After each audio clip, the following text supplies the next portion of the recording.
আসসালামু আলাইকুম সবাইকে। আশা করি তোমরা সবাই অনেক শিক্ষার্থীরা। ভালো আছো।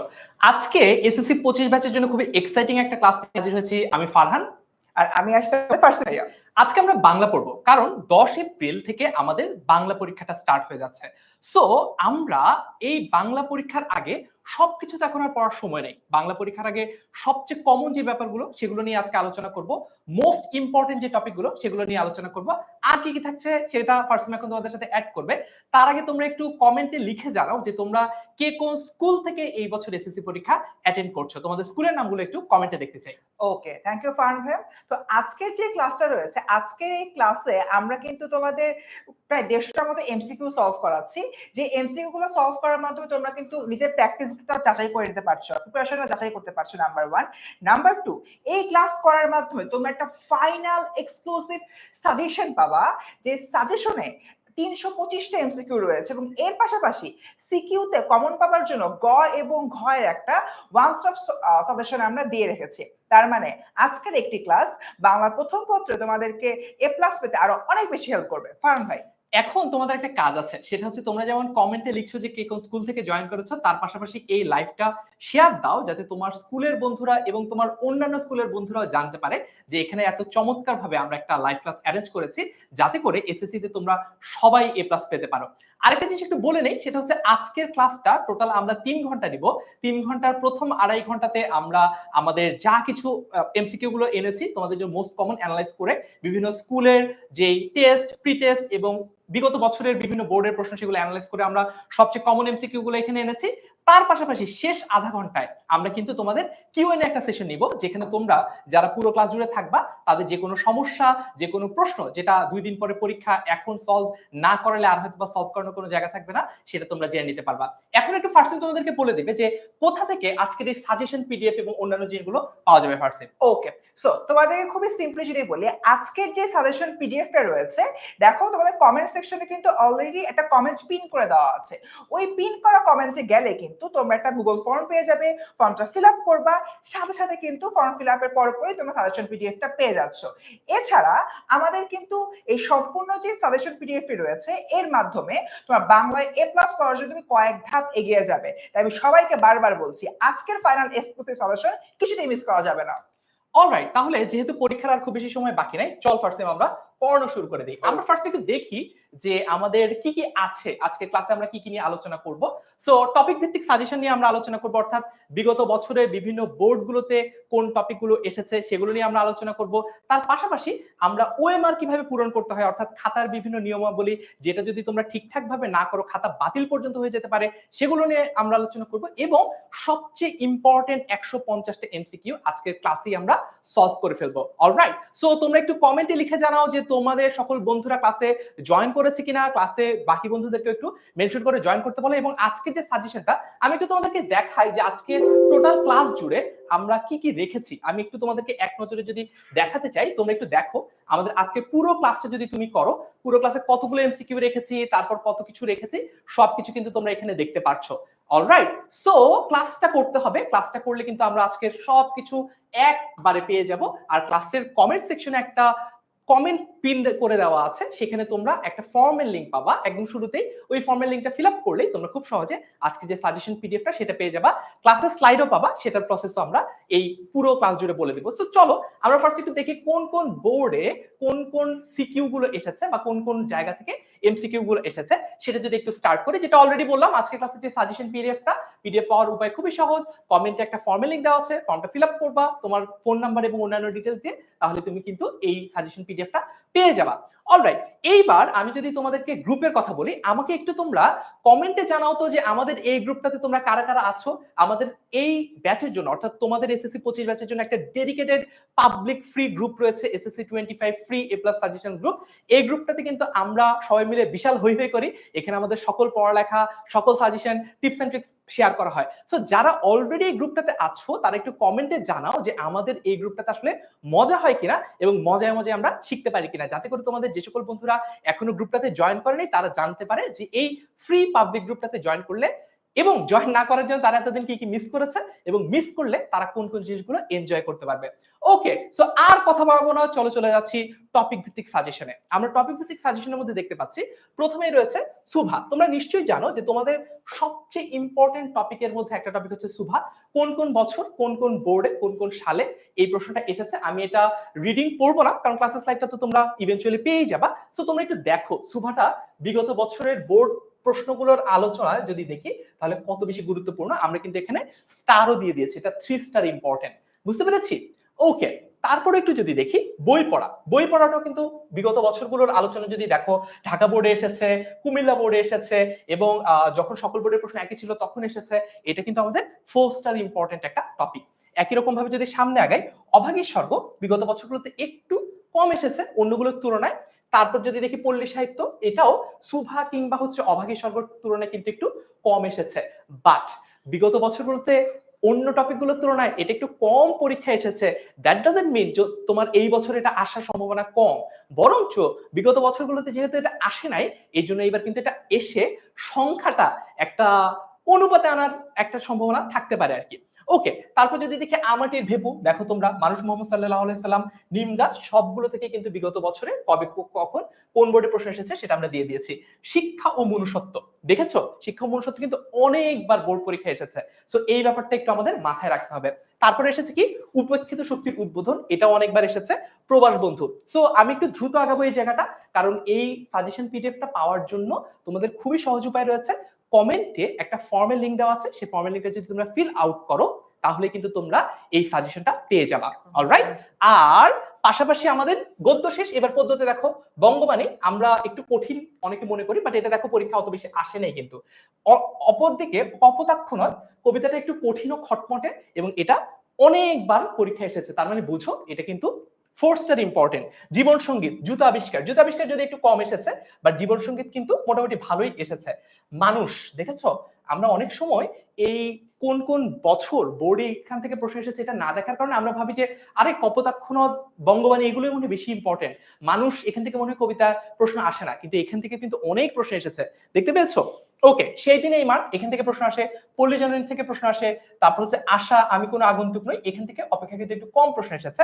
রানার তোমাকে পাওয়ার জন্য হে স্বাধীনতা, এই জায়গাগুলো থেকে কিন্তু বারবার পরীক্ষায় প্রশ্ন এসেছে। আমার পরিচয়, স্বাধীনতা এই শব্দটি কিভাবে আমাদের হলো, সাহসী জননী বাংলা, কাকতাড়ুয়া, এইগুলো থেকে। কাকতাড়ুয়া এবং বহির্পিঠ যেহেতু সহপাঠ থেকে আসবেই, এখান থেকে মিস করার বা এখান থেকে বাদ দেওয়ার কিন্তু কোনো সুযোগ নাই। একটা জিনিস তোমাদেরকে একটু জানিয়ে দেই, SSC 25 free A plus suggestions গ্রুপে আজকে রাত 10টায় সহপাঠের উপর ডেডিকেটেডলি একটা ক্লাস নেবে তোমাদের ফার্সিম ভাইয়া। এই ক্লাসটা কিন্তু মিস করা যাবে না। অর্থাৎ এখন যে ক্লাসটা আমরা নিচ্ছি এই ক্লাসের পরেও কিন্তু তোমাদের হাত আমরা ছেড়ে দিচ্ছি না। তোমাদের এসএসসি, এইচএসসি, কলেজ অ্যাডমিশন, এরপরে তোমাদের অ্যাডমিশন, সবসময় আমরা তোমাদের সাথে আছি। সো সহপাঠ নিয়ে যারা প্রবলেম আছে, সহপাঠ অনেক ইম্পর্টেন্ট। আসলে সহপাঠের তোমার বহিপিরাট কাকতাড়ুয়া যে পড়তে হবে এটা আলাদা করে তোমাকে না বলে দিলেও তুমি জানো, কারণ সহপাঠ থেকে প্রশ্ন আসবে, এটা অবধারিত।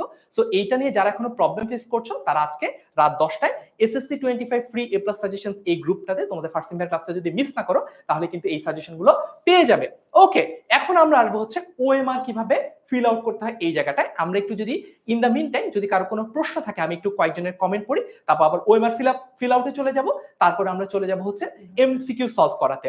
ওকে, আমি দেখি আমাদের সাথে কতজন এই মুহূর্তে ক্লাস করছে। আমি দেখতে পাচ্ছি প্রায় 35টার মতো স্টুডেন্ট আমি দেখতে পাচ্ছি। আচ্ছা, অনেকে বলছে কমেন্টটা পাচ্ছি না, কমেন্টের ফর্মের লিংকটা পাচ্ছি না। কোনো সমস্যা নাই, তোমাদের যে বন্ধুরা খুঁজে পেয়েছো ফর্মের লিংকটা তারা একটু কমেন্টটা কপি পেস্ট করে তোমাদের বাকি বন্ধুদেরকে দিয়ে দাও, তাহলে ওরাও সাজেশনটা পেয়ে যাবে। আর এ প্লাসের তো আসলে কোনো লিমিটেশন নাই, তুমিও যদি এ প্লাস পাও, তোমার বন্ধু যদি এ প্লাস পাও, তাহলে তো ভালো, তোমরা একই কলেজে পড়তে পারবা। অর্থাৎ তোমাদের যে বন্ধুত্বটা আরো স্ট্রং হবে। অলরাইট, ওকে, ঠিক আছে। একজন বলেছে, ও শাহরিয়ার হক বলেছে এটা 2000% নিনজা ভাইয়া। আচ্ছা ঠিক আছে, ওকে, আজকে নিনজা টেকনিক দেখাবো, তবে কম, আজকে তো আসলে সাজেশন থেকে একটা ক্লাস, এই জন্য। অলরাইট, সো এইবার চলো আমরা দেখি যে কিভাবে আমাদের ওএমআর শীটটা ফিল আউট করতে হয়। প্রথম কথা, এটা তো আমাদের প্রথম বোর্ড পরীক্ষা, সো এই পরীক্ষায় ওএমআর শীট দেখে ভয় পেয়ে যাওয়ার কিছু কারণ নাই। কারণ তুমি যেমন এই ওএমআর শীটটা ফিল আউট করবা প্রথমবারের মতো হয়তো বা দেখছো, একই রকম ভাবে বাংলাদেশে আরো 15 লক্ষ শিক্ষার্থী তোমার মতো করে প্রথমবারের এই শীটটা দেখছে। সো ওই 15 লক্ষ শিক্ষার্থী যদি পারে, তুমিও পারবা ইনশাল্লাহ, এখানে ভয় পাওয়ার কোনো কারণ নেই। আর যদি কখনো কোথাও ভুল হয়ে যায়, কর্তব্যরত যিনি পরীক্ষক বা পরীক্ষার গার্ড থাকবে তাকে তুমি ভদ্রভাবে বিনয়ীভাবে বলবা যে স্যার বা ম্যাডাম আমার এখানে ভুল হয়েছে, এটা একটু কারেকশন করে দিতে হবে, তারাই তোমাকে ব্যবস্থা করে দিবে, এটা নিয়েও ভয় পাওয়ার কোনো কারণ নেই। প্রথম কথা হচ্ছে ইন্টারেস্টিংলি এসএসসি কিংবা বোর্ড পরীক্ষায় কোথাও কিন্তু নাম লেখার কোনো জায়গা থাকে না। এখানে ফার্স্টে তুমি কি করবে জানো, ফার্স্টে তুমি তোমার পরীক্ষা কোনটা, এখানে একটা 3টা অপশন থাকবে এসএসসি এইচএসসি, এই অপশনে অবশ্যই তুমি এসএসসিটা লাগাবা যেহেতু তুমি এসএসসি পরীক্ষা দিচ্ছ। তারপর তোমার রোল নাম্বার 1 2 3 4 5 6 ডিজিটের রোল নাম্বার, যদি কোনো সংখ্যা থাকে, প্রথম পরীক্ষা যদি হয় পেন্সিল দিয়ে প্রথমে লিখো, এটা ফিল আউট করো, এখানে যদি 0 হয় 0 দাগাও, তারপর যদি 1 হয় 1 দাগাও, এইভাবে করে 6 ডিজিটের তোমার যে রোল নাম্বারটা সেটা দেখো, তোমার অ্যাডমিট কার্ডের সাথে মিলিয়ে দেখো, এখানে ভুল করার কোনো সুযোগ নাই। এই নাম্বারটা যদি তুমি ভুল দাও তোমার পরীক্ষার রেজাল্ট ইনভ্যালিড আসবে, তোমার পরীক্ষার রেজাল্ট আসবে না, অর্থাৎ তুমি পরীক্ষায় পাসই করতে পারবে না যত ভালো পরীক্ষায় দাও না কেন, যদি তুমি ভুল করার পরে পরীক্ষার গার্ডকে না জানিয়ে থাকো তাহলে। এর পরের যেই জায়গাটা সেটা হচ্ছে তোমার রেজিস্ট্রেশন নাম্বার, 10 ডিজিটের একটা রেজিস্ট্রেশন নাম্বার, এই রেজিস্ট্রেশন নাম্বারটাও তুমি অ্যাডমিট কার্ড দেখে ফিল আউট করবা এবং সেই ওয়াইজ তোমাকে এখানে ফর্মটা দিতে হবে। বিষয় কোড সবচেয়ে গুরুত্বপূর্ণ একটা ব্যাপার, এবং আমি তোমাদেরকে একটা নিনজা টেকনিক বলে দেই, প্রতি বছর স্টুডেন্ট এটা করে, পরীক্ষা দিয়ে আসার পরে আমাদের কাছে কান্নাকাটি করে বলে ভাইয়া বিষয় কোড ভুল দিয়েছি, বিষয় কোড 101 হওয়ার কথা, আমি মনে হয় বিষয় কোড 107 দিয়েছি। এইরকম যে ব্যাপারগুলো এইগুলা একেবারেই করা যাবে না, এবং এইটা না একটা মানে মানসিক ব্যাপার, অনেক সময় আমরা ঠিকটাই দেই কিন্তু আমরা মনে করি হচ্ছে আমরা বোধহয় ভুলটা দিচ্ছি, আমরা ঠিকটাই দেই কিন্তু অনেক সময় আমরা মনে করি হচ্ছে ভুলটা দিচ্ছি। এই জন্য বিষয় কোডটা বারবার করে দেখবা, বিষয় কোড ভুল করলে কিন্তু একই কথা, পরীক্ষার রেজাল্ট ইনভ্যালিড আসবে। তারপরে অতিরিক্ত উত্তরপত্রের সংখ্যা এটা আগেই দাগানোর কোনো দরকার নাই, তুমি তোমার এখানে যতগুলো পৃষ্ঠা তোমাকে দেওয়া হবে, খুব সম্ভবত 48টা পৃষ্ঠা দেওয়া হবে, এই 48টা পৃষ্ঠা শেষ হওয়ার পরে তুমি আবারও এক্সট্রা লুজ শিট নিতে পারবা, নেওয়ার পরে তুমি হচ্ছে যদি একটা নাও তাহলে এক ফিল আপ করবা, দুইটা নিলে দুই ফিল আপ করবা, অর্থাৎ লাস্টে এটা ফিল আপ করে ফেলবা, ঠিক আছে? এরপরে তুমি তোমার খাতাটা সাবমিট করবা। মার্জিন কিভাবে দিতে হয় তোমরা সবাই জানো, বাম পাশে একটা মার্জিন করবা, 1 ইঞ্চি বেশি হওয়ার দরকার নেই, একদম উপরে একটা মার্জিন করবা তাহলেই হবে। অনেকে প্রশ্ন করো ভাইয়া মার্জিন কি কলম দিয়ে করবো নাকি পেন্সিল দিয়ে করবো, এটাতে আসলে কোনো কিছু যায় আসে না, তুমি মার্জিনটা ঠিকঠাক মতো করতে পারলেই হবে। এমনকি যখন লাস্টের দিকে যখন আমরা এক্সট্রা লুজ পেপার নেই তখন না আমাদের আসলে ওই মার্জিন করার টাইম এবং আমাদের ওই মেন্টাল সিচুয়েশনও থাকে না, আমরা তখন কি করি জানো, আমরা তখন খাতা ভাঁজ করেই মার্জিন বানিয়ে লেখা শুরু করে দেই। এটাও তোমরা করতে পারো যখন তোমরা লুজ শিট বা এক্সট্রা পেজে আছো। আর একটা জিনিস ভোলা যাবে না কিছুতেই, এইখানে একটা বৃত্তের মতো একটা ছোট্ট জায়গা থাকে প্রত্যেকটা লুজ পেপার, এইখানে তুমি একটা সুতা তোমাকে পরীক্ষা শেষ দিকে দেওয়া হবে, ওই সুতাটা ঢুকাবা, তারপর একটা গিট্টু দিতে হবে, গিট্টু যদি না দাও, গিট্টু যদি ছুটে যায় তাহলে কিন্তু তোমার নম্বরও ছুটে যাবে, এই ব্যাপারটা মাথায় রাখতে হবে। ওকে, যারা কমেন্ট খুঁজে পাচ্ছিল না তারা আরেকবার একটু পিন কমেন্টটা চেক করো, এখন তোমরা ইনশাআল্লাহ পেয়ে যাবা। সো আমরা এই পুরো ওএমআর শিট কিভাবে ফিল আউট করতে হয় এটাকে আমরা বুঝতে পেরেছি, আমরা যারা বুঝতে পেরেছি তারা একটু কমেন্টে ক্লিয়ার লিখি, কমেন্টে একটু ক্লিয়ার লিখি যে ভাইয়া ক্লিয়ার কিভাবে ওএমআর শিট ফিল আউট করতে হবে, পাশাপাশি কিভাবে টাইম মেনটেন করতে হবে, সৃজনশীল প্রশ্নে কিভাবে লিখলে 10-এ 10 পাওয়া যাবে, সবকিছু নিয়ে আমরা আলোচনা আমাদের SSC 25 free A plus suggestion যে গ্রুপটা আছে এখানে করব। সো তোমরা এখন একটা কাজ করো, এই গ্রুপে অনেক মানুষ আসলে কিন্তু অনেক ভালো ভালো প্রশ্ন আসবে এবং অনেক ভালো ভালো উত্তর বা সাজেশন টিপস এন্ড ট্রিক্স আমরা শেয়ার করতে পারবো, যত ভালো প্রশ্ন আসবে তত ভালো সলিউশন আমরা দিতে পারবো। সো তোমরা একটু এই চলমান লাইভ ক্লাসটা শেয়ার করো নিজেদের পার্সোনাল প্রোফাইলে, তোমাদের স্কুলের গ্রুপে, যাতে তোমাদের আরো বন্ধুরা এই ক্লাসে জয়েন করতে পারে। Clear? Very good, very good. Okay, সবাই বলছে মোটামুটি ক্লিয়ার, আলহামদুলিল্লাহ, ভেরি গুড, ঠিক আছে। এইবার বিশেষ কিছু নিয়মাবলী আছে, এগুলো তোমাদের অ্যাডমিট কার্ড রেজিস্ট্রেশন কার্ডেও লেখা থাকে, এগুলো আমি তোমাদের জন্য আলাদা করে রিড আউট করবো না, আজকে ক্লাসের স্লাইডটা পেয়ে যাওয়ার পর তোমরা অবশ্যই এটা পড়ে যাবা এবং মনে রাখবা এসএসসি পরীক্ষায় প্রতি বছর অনেক শিক্ষার্থী পরীক্ষা অ্যাটেন্ডই করতে পারে না জাস্ট লেট করে যাওয়ার কারণে। সো অ্যাটলিস্ট প্রথম পরীক্ষাটার আগের দিন তোমরা আগের রাতে প্রপার টাইমে ঘুমিয়ে যেও, সকালবেলা একটু খেয়ে আর্লি বের হয়ে যেও এবং সম্ভব হলে আগের দিন পরীক্ষা কেন্দ্রটা দেখে এসো, যাতে করে কোনোভাবেই পরীক্ষায় লেট না হয়। কারণ পরীক্ষায় একটা নির্দিষ্ট সময়, পরীক্ষা শুরু হওয়ার অ্যাটলিস্ট আধা ঘন্টা আগে যদি তুমি পরীক্ষার হলে না ঢুকো, তোমাকে কিন্তু পরীক্ষার হলে পরবর্তীতে ঢুকতেই দেওয়া হবে না। এই ব্যাপারগুলো আমাদের মাথায় রাখতে হবে। অলরাইট, সো এখানে বাকি যত সকল নিয়ম আছে সবগুলো তোমরা রিডিং পড়লেই পারবা, এখানে আসলে না বোঝার মতো কিছু নাই। খাতা ভাঁজ করা যাবে না, ভাঁজ করা যাবে না বলতে ওএমআর যেখানে তোমরা ফিল আউট করো, ঠিক আছে, বৃত্ত ভরার যেগুলো করো ওখানে খাতা ভাঁজ করা যাবে না, কারণ খাতাটা একটা মেশিনের মধ্যে দেওয়া হয় এই ওএমআর গুলো রিড করার জন্য। সো ওই মেশিনটা এভাবে ভাঁজ করা কোনো ওএমআর রিড করতে পারে না, রেজাল্ট ইনভ্যালিড আসবে। অলরাইট, সো যদি পরীক্ষা কিভাবে দিব এটা নিয়ে যদি তোমাদের কোনো প্রশ্ন বা ইত্যাদি কোনো কনফিউশন থাকে তোমরা জিজ্ঞেস করতে পারো। আমরা আর এটা রিড আউট করছি না, কমেন্টে যে ফর্মের লিঙ্কটা দেওয়া আছে ফর্মের লিঙ্কটা ফিল আউট করে ফেললেই তোমরা কিন্তু আজকের এই সাজেশন স্লাইড এগুলো পেয়ে যাবা। সো আমরা এখন এমসিকিউ সলভ করতে চলে যাব। তোমরা আমাকে একটু বলো যে তোমাদের এই নিয়ে পরীক্ষা কিভাবে দিতে হবে, খাতা কিভাবে অ্যাটেন্ড করতে হবে, এইটা নিয়ে কারো কোনো প্রশ্ন আছে কিনা? ওকে, এটা নিয়ে কারো কোনো প্রশ্ন আছে কিনা বলো। এমসিকিউ সলভের শুরু থেকেই তোমাদের সাথে থাকবে তোমাদের ফারসিন ভাইয়া। আমি একটু তোমাদের আর যদি কোনো প্রশ্ন থাকে কয়েকটা প্রশ্নের উত্তর দিয়ে আমি ফারসিন ভাইয়ের কাছে চলে যাচ্ছি। ওকে, ক্লিয়ার বলেছে, হ্যাঁ ঠিক আছে, ক্লিয়ার বলেছে সবাই। ওসমান খান বলেছে ক্লিয়ার, নুসরাত বলেছে পাচ্ছি না, সুহাসিনী বলেছে কোনো সমস্যা নেই আর। ওকে, ভেরি গুড। একজন বলছে শুভ সন্ধ্যা বলছে এসএসসি এক্সাম হলে কি হার্ডবোর্ড নিয়ে যেতে হবে কিনা? হার্ডবোর্ড নিয়ে যাওয়ার কোনো সমস্যা নেই, তোমাকে একটা 48 পৃষ্ঠার খাতা দেবে, খাতাটা যথেষ্টই মোটা সোটা নাদুস নুদুস গাদুম গুদুম, এটার নিচে আরেকটা হার্ডবোর্ডের অস্তিত্ব তুমি খুঁজে পাবা না এমনিতে, ঠিক আছে? তোমার ওই তোমার তোমার বেঞ্চের জন্য লিখতে সমস্যা হবে না। অলরাইট, ওকে, অল ক্লিয়ার, ভেরি গুড। ঠিক আছে, একটা জিনিস যেটা তোমাদেরকে দেখিয়ে আমি আমাদের এমসিকিউ তে চলে যাব সেটা হচ্ছে আমাদের ফাইনাল রিভিশন লাইভ ক্লাসগুলো কিন্তু প্রত্যেকটা পরীক্ষা যেদিন হয়ে যাবে সেদিন বিকাল 4টায় পরের পরীক্ষার পরের বিষয় যে ফাইনাল রিভিশন লাইভ ক্লাসটা সেটা হবে। আজকে সাজেশনটা যখন তুমি ফর্ম থেকে ফর্মটা কমেন্টে দেওয়া লিংকটা ফিল আউট করে যখন পেয়ে যাবা তখন কিন্তু তুমি এই সাজেশন এই রুটিনটাও পেয়ে যাবা। যেমন এপ্রিল 10 আজকে আমরা বাংলা ফার্স্ট পেপার ক্লাস নিচ্ছি, তোমাদের বাংলা সেকেন্ড পেপার পরীক্ষা কিন্তু মনে রাখো এটা কিন্তু একদম লাস্টে। সো বাংলা সেকেন্ড পেপারে যে ফাইনাল রিভিশন লাইভটা সেটা আমরা একদম লাস্টে নিব, অর্থাৎ মে 13 তারিখে মে 8 তারিখে নিব। মে 13 তারিখে তোমাদের পরীক্ষা, but in the meantime SSC 25 free A plus suggestion গ্রুপে কিন্তু আমরা এই বাংলা দ্বিতীয় পত্র বলো, সাজেশন বলো, এমসিকিউ বলো, যে কোনো প্রবলেম বলো, সবকিছু সমস্যা সমাধানে আমি এবং তোমাদের ফারসিন ভাইয়া ডেডিকেটেডলি আছি। সো এখন আমি ডেকে নিচ্ছি তোমাদের ফারসিন ভাইয়াকে, ফারসিন তোমাদেরকে নিয়ে যাবে আজকের মোস্ট ইম্পর্টেন্ট 150 যেই সাজেশন রয়েছে এমসিকিউ সেটাতে। Farsin. Okay, thank you so much Farhan ভাই। আচ্ছা, ক্লাসের শুরুতে একটা কথা বলি, সবসময় তোমাদেরকে একটা কথা বলে যে সেটা হচ্ছে বাংলার ভয় করব জয়। আর বাংলার ভয় জয় করার জন্য আমাদের একটা বিষয় সবসময় মনে রাখতে হবে, যতই তুমি সাজেশন পড়ো না কেন, যতই তুমি প্র্যাকটিস করো না কেন, দিন শেষে বিগত বছরের বোর্ড প্রশ্ন আর তোমার যে মূল বাংলা বইটা রয়েছে এই দুটা জিনিস পড়া কিন্তু একদম ফরজ। ঠিক এক্স্যাক্টলি এই কথাটি আমি এখানে বলেছি যে আমরা যে সাজেশন গুলো তৈরি করেছি সেই সাজেশনে আসলে আমরা বিগত বছরের যে প্রশ্নগুলো রয়েছে সেই প্রশ্নগুলোর উপরে আমরা সবচেয়ে বেশি ফোকাস করেছি, নাম্বার 1। এন্ড নাম্বার 2, বোর্ড কর্তৃক কিন্তু সরাসরি একটি নির্দেশনা দেওয়া আছে। নির্দেশনাটা হচ্ছে কি এরকম, এর আগের বছরে কোনো প্রশ্ন চলে এসছে সেই প্রশ্ন কিন্তু বাংলার প্রথম পত্রের ক্ষেত্রে হুবহু কখনোই আসবে না। বোর্ডের কোনো শিক্ষক যারা প্রশ্ন তৈরি করেন তারা একই প্রশ্ন কখনোই হুবহু রিপিট করেন না, কিন্তু প্রশ্নের যে প্যাটার্নটা আছে সেই প্যাটার্নটা রিপিট করে। তাই আমাদের সাজেশন থেকে আমরা 100% কিন্তু তোমাদের যে সাজেশন গুলো দিচ্ছি সেক্ষেত্রে বিগত বছর প্রশ্নগুলো ফলো করছি যাতে করে তোমরা প্যাটার্নটা কমন পাও। তাই আমাদের সাজেশন থেকে প্যাটার্ন কমন পাওয়া কিন্তু খুবই সহজ। এই যে মহা গুরুত্বপূর্ণ বার্তাটা সেই বার্তাটা তোমরা অবশ্যই মনে রাখবা। তো স্টুডেন্টস, বাংলার ভয় করতে জয়, এখন আমাদের কি করতে হবে? এমসিকিউ সলভ করতে হবে। তাহলে চলো দেরি না করে শুরু করে দিই। তো ফার্স্টে এই জিনিসটা দেখতে পাচ্ছি আমাদের যে নিম গাছ গল্পটি রয়েছে এখান থেকে আসছে। নিম গাছ বাড়ির পাশে গজালে বিজ্ঞরা খুশি হন কেন?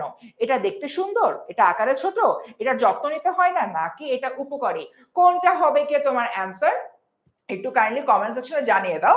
আমরা দ্রুত দেখবো যে কারা কারা দ্রুততার সাথে এই কোশ্চেনের যে অ্যান্সার গুলো রয়েছে এই অ্যান্সার গুলো হচ্ছে দিতে পারো। যারা বলছো লিঙ্কটা পাচ্ছি না তাদের উদ্দেশ্যে বলছি অলরেডি কিন্তু কমেন্টে পিন করে দেওয়া আছে, তোমরা কিন্তু সেখান থেকে দেখে নিতে পারবে। ওকে, আমাদের হচ্ছে ওপি বলতেছে একের ডি, তারপর শাহিদা আক্তার বলতেছে একের ডি, মঞ্জু দত্ত বলতেছে একের ডি। ওকে, দেখি মোটামুটি গেল। ইয়েস, বিজ্ঞরা কিন্তু ডিরেক্টলি হলোকে বলেছেন যে আমাদের যে তোমার নিম গাছ রয়েছে, নিম গাছ কিন্তু আসলে উপকারী, কারণ নিম গাছের অনেক ধরনের গুণ রয়েছে, এই যে গুণগুলো পার্সপেক্টিভ থেকে মূলত এটা উল্লেখ করা হয়েছে। এরপরে আসি, কে শুভার মর্যাদা বুঝতো? তোমরা এখানে হচ্ছে অ্যান্সার দাও। অ্যান্সার দিতে দিতে আমি তোমাদেরকে একটু কনটেক্সটটা বলি। আমরা শুভা গল্পে কি দেখতে পাই? শুভা গল্পে দেখতে পাই যে আমাদের শুভা কিন্তু আসলে বাক প্রতিবন্ধী, অর্থাৎ সে বোবা, সে কথা বলতে পারছে না। নিজের যে মনের ভাবটা রয়েছে, মনের ভাবটা কিন্তু প্রপারলি সে প্রকাশ করতে পারছে না। তাই দেখা যায় যে শুভার মা তাকে নিজের গর্বের কলঙ্ক মনে করতে এবং নানান রকম সমস্যা। কিন্তু একজন ব্যক্তি ছিল যে শুভাকে গুরুত্ব দিত। প্রশ্নটা হচ্ছে সেই ব্যক্তিটাকে। ওকে, অনেকে বলতেছো খ। আচ্ছা, তোমরা কেউ যদি র্যান্ডামলি খ গলে খ, আমি কিন্তু বুঝবো না। তোমাদের বলতে হবে সাপোজ এটা 2 নাম্বার, 2 এর অ্যান্সার হচ্ছে কি এ, সো তুমি বলবে 2a, বা হলো কে বলবো 2 এর ক, এভাবে লিখবা। ঠিক আছে, তাহলে লিখলে আমাদের জন্য বুঝতে সুবিধা হয়। ওকে, ডান। দেখতে পাচ্ছি মারিয়া বলছো 2 এর বি, তারপর হচ্ছে কর্মকার বলছো 2 এর সি, এমডি আরিফ হলো ফ্রেন্ডকে মেনশন দিচ্ছ, খুবই ভালো। তারপর সুমন বলতেছো প্রতাপ, সারা বলতেছো 2 এর বি। ওকে, অ্যান্সার দেখি। অ্যান্সার হচ্ছে প্রতাপ। হ্যাঁ, যে ব্যক্তি পুকুরে মাছ ছিপ ফেলে মাছ ধরতো এবং তার পাশে কেউ শুভা বসে থাকতো, সেই প্রতাপই হলো কি শুভার মর্যাদা বুঝতো বা শুভাকে গুরুত্ব দিত, এমন একটি কথা বেসিক্যালি এখানে বলা হচ্ছে। ওকে, এতটুকুই গেল। আগাই সামনের দিকে। মমতাদির বেতন কত টাকা ঠিক হয়েছিল? তোমরা যারা আমাদের দাগানো বইটা পেয়েছো, সে দাগানো বইতে কিন্তু এই লাইনটা আমি আন্ডারলাইন করে দিয়েছিলাম এবং বলেছিলাম যে এখান থেকে কিন্তু প্রশ্ন আসবে। আমি যদি দেখি ময়মনসিংহ বোর্ড 2023 সালে এক্স্যাক্টলি এই জায়গা থেকে প্রশ্ন এসেছিল। সো একটু কোশ্চেনটা খেয়াল রাখতে হবে, মমতাদির বেতন কত টাকা ঠিক হয়েছিল। এই ঠিক শব্দটা কিন্তু এখানে একটা গেম চেঞ্জার। কেন গেম চেঞ্জার আমি হলোকে বলতেছি, তার আগে তোমরা 3 এর অ্যান্সারটা সবাই দাও। ওকে, রাবেয়া বলছো 3 এর সি, তারপর রাহাত বলছো 3 এর ক, আলিজা বলছো 3 এর সি, সুমনা বলছো 3 এর সি। আচ্ছা, আমি দেখি কত টাকা ঠিক হয়েছিল। অ্যান্সার হচ্ছে কি 15 টাকা। এখানে একটা ছোট্ট টুইস্ট আছে। টুইস্টটা হচ্ছে মমতাদির বেতন ঠিক হয়েছিল 15 টাকা, কিন্তু মমতাদির এক্সপেকটেশন ছিল বা তার আশা ছিল তার বেতন হবে 12 টাকা। ঠিক আছে, একটা হলো কি মমতাদি আশা করেছিল বেতন কত হবে, অ্যান্সার 12 টাকা।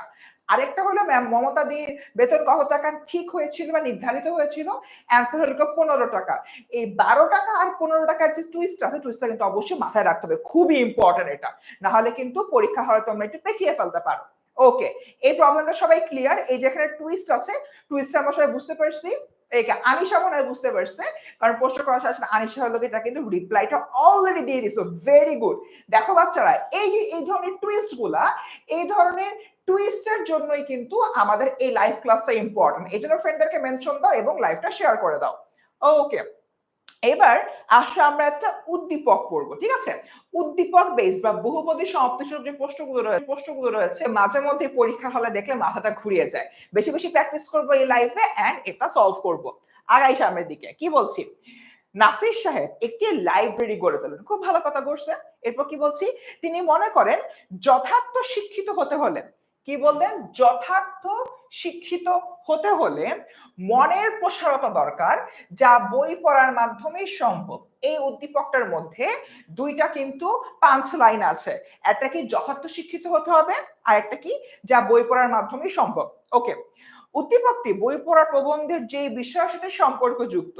বই পড়ার প্রয়োজনীয়তা, লাইব্রেরির গুরুত্ব, স্কুল কলেজের গুরুত্ব। সবাই দ্রুত অ্যান্সার দাও, দ্রুত অ্যান্সার দাও। আচ্ছা, লিংক সবাই হলো পিন করা জায়গায় পেয়ে যাচ্ছ, সো এটা কোনো কিন্তু প্রবলেম হবে না। পিন করা যে অংশটা রয়েছে, পিন করা অংশটা কিন্তু আমাদের যে লিংকটা পেয়ে যাবা।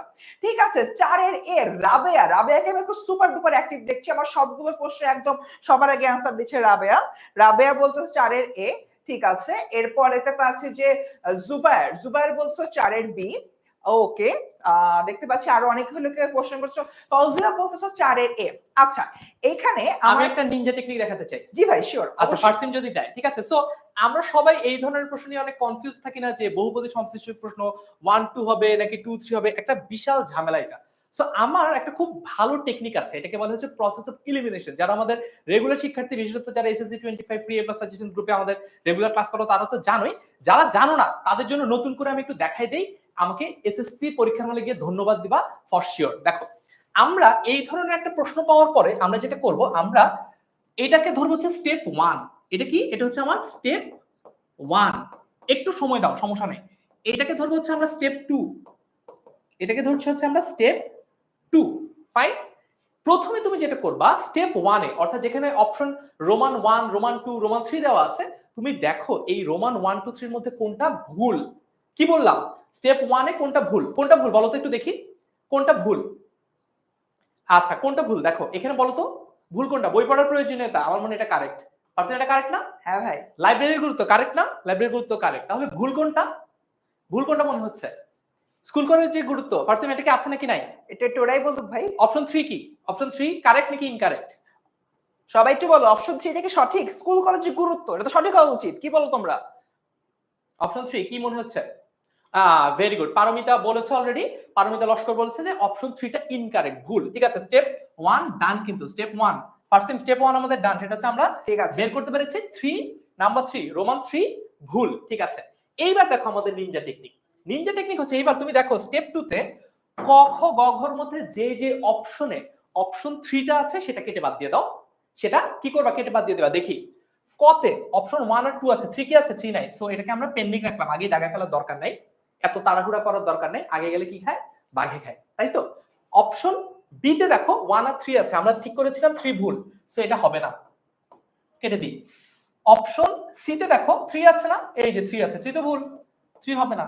অপশন ঘ তে দেখো 1 2 3, তাহলে এটাও হবে না। তাহলে দেখো খ হচ্ছে না, ঘ হচ্ছে না, গ হচ্ছে না, ক হওয়ার কথা উত্তর, তাই তো?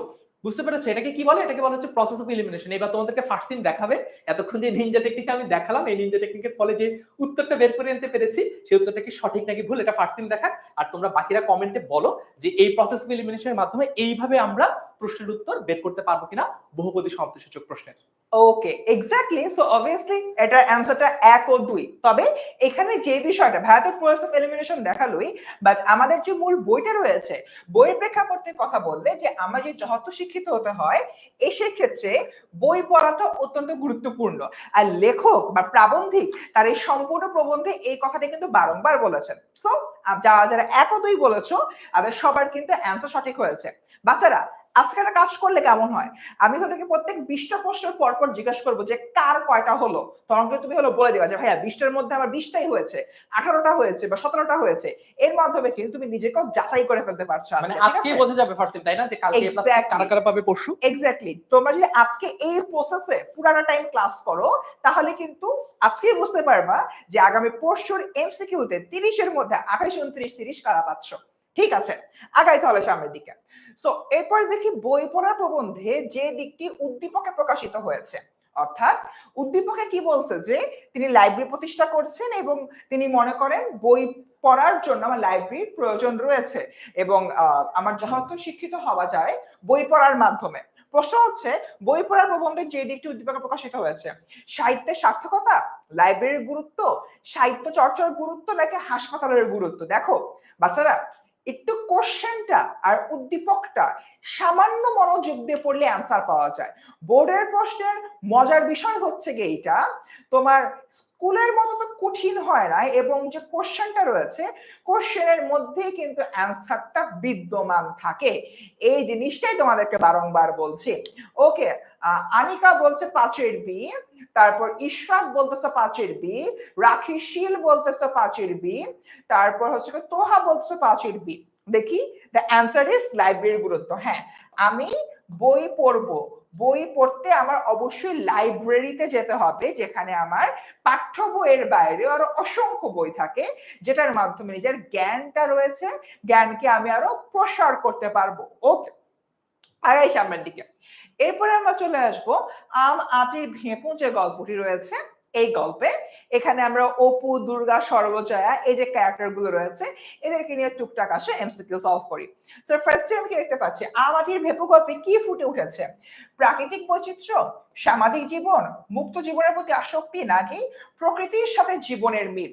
কোন বিষয়টা আসলে আমার আম আঁটির যে ভেঁপুটা রয়েছে আম আঁটির ভেঁপুর মধ্যে ফুটে উঠেছে? দেখতে চাই সবাই একটু অ্যান্সার দাও দ্রুত।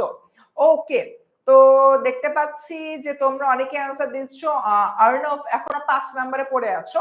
অর্ণব, আমরা এখন 6তে চলে আসি, 6 এর অ্যান্সার দিয়ে ফেলো কাইন্ডলি।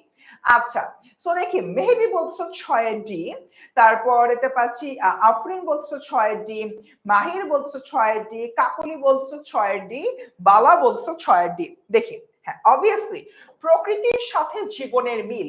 দেখো আমাকে ভেবো যে গল্পটা রয়েছে এখানে কিন্তু প্রকৃতির অনেক বড় একটা ব্যাখ্যা বিশ্লেষণ করা হয়েছে এবং সেখানে মানুষের যে মানসিক অবস্থাটা সেটা নিয়েও কিন্তু আলোকপাত করা হয়েছে, অর্থাৎ প্রকৃতি আর মানুষের মন মানসিকতা এই দুটার মধ্যে একটা লিঙ্ক আপ কিন্তু এই গল্পের মধ্যে করা হয়েছে।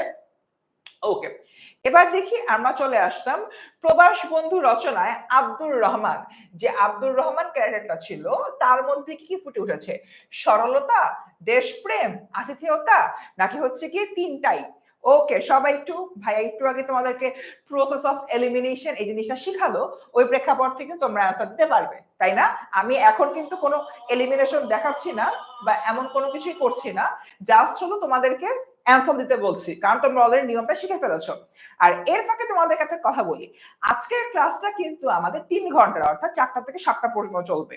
এর মধ্যে 6:30 পর্যন্ত আমরা এমসিকিউ এবং আদার্স যে স্টাফস আছে সেগুলো শেষ করবো। লাস্টের আধা ঘন্টা তোমাদের যত প্রশ্ন রয়েছে সব প্রশ্ন আমরা উত্তর দেওয়ার সর্বোচ্চ চেষ্টা করব, ঠিক আছে? আর লাইভটা শেয়ার দিয়ে ক্যাপশনে প্রশ্ন লিখে এক্স্যাক্টলি, আর পাশাপাশি তুমি যে লাইভটা শেয়ার করে দাও এবং শেয়ার করে ক্যাপশনে তোমার প্রশ্নটা লিখে দাও, তাহলে কিন্তু ইজিলি আমি তোমাকে খুঁজে বের করতে পারবো, সেখান থেকেও তোমার শেয়ার করা পোস্টের কমেন্টে যে তোমার প্রশ্নের অ্যান্সার আমি দিতে পারবো। তো স্টুডেন্টস যারা আজকের ক্লাসে আছো কাইন্ডলি ক্লাসের শেষ পর্যন্ত থাকবা এবং লাইভটা শেয়ার করে তোমার প্রশ্নটা ক্যাপশনে লিখে দিবা। ওকে, ইতিমধ্যে দেখতে পাচ্ছি অনেকে হয়তো 7 এর ডি বলছো। ইয়েস, আমার যে আব্দুর রহমান ছিল, আব্দুর রহমানকে নিজে থেকে অনেক সরল একজন ব্যক্তি যেমন ছিলেন, তার ভেতরে দেশপ্রেম অনেক বেশি ছিল এবং আতিথেয়তা। লেখক যে গিয়েছেন আব্দুর রহমান কিন্তু লেখককে অনেক খাবার দাবার দিয়েছেন, অনেক কিছু রান্না করে সামনে এনেছেন, তার মানে এই ব্যক্তিটার ভিতরে আতিথেয়তাও কিন্তু ভরপুর ছিল। তার মানে অ্যান্সার কি হবে? 1, 2 ও 3। ঠিক আছে, ডান, আগাই তাহলে সামনের দিকে। এরপর দেখি, বুঝতে পারছি সবার বদান্যতার পরীক্ষা চলছে, হাশেমের এমন বক্তব্য প্রকাশ কি পেয়েছে? বহিপীর তাহের হাশেমের সম্পর্ক মেনে নিয়েছেন, তাহেরা বহিপীরের সঙ্গে যেতে রাজি, হাতেম আলী তাদের অসম বিয়ের সমর্থন দিচ্ছে না। নিচের কোনটি সঠিক?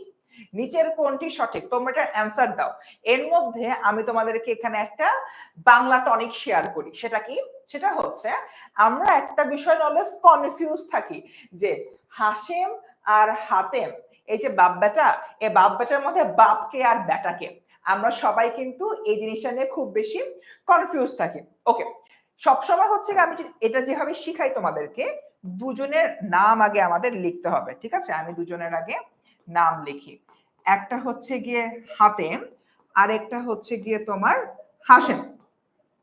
ওকে, সো সবসময় হচ্ছে কি আমাদের মনে রাখতে হবে বাংলা বর্ণমালায় যদি ক খ গ দিয়ে শুরু করি, ক খ গ ঘ উ চ ছ জ ছ বর্গীয় জ ট ঠ ড ঢ এভাবে যদি আমি আগাই, তাহলে কিন্তু আমার সবসময় যে জিনিসটা দেখা যায়, ত যে বর্ণটা, ত বর্ণটা কিন্তু তালবস্বর বর্ণের আগে আসে। এখন অবভিয়াসলি আমার যে বাবা রয়েছে, বাবা তো ছেলের আগেই আসবে, তাই এই একটা জায়গা থেকে হাতেম যে লোকটার, যে ব্যক্তির নাম, তিনি হচ্ছেন বহিপীর নাটকের হচ্ছে কি জমিদার বা বাবা, আর হাশেম হচ্ছে কি তোমার হাতেমের পুত্র।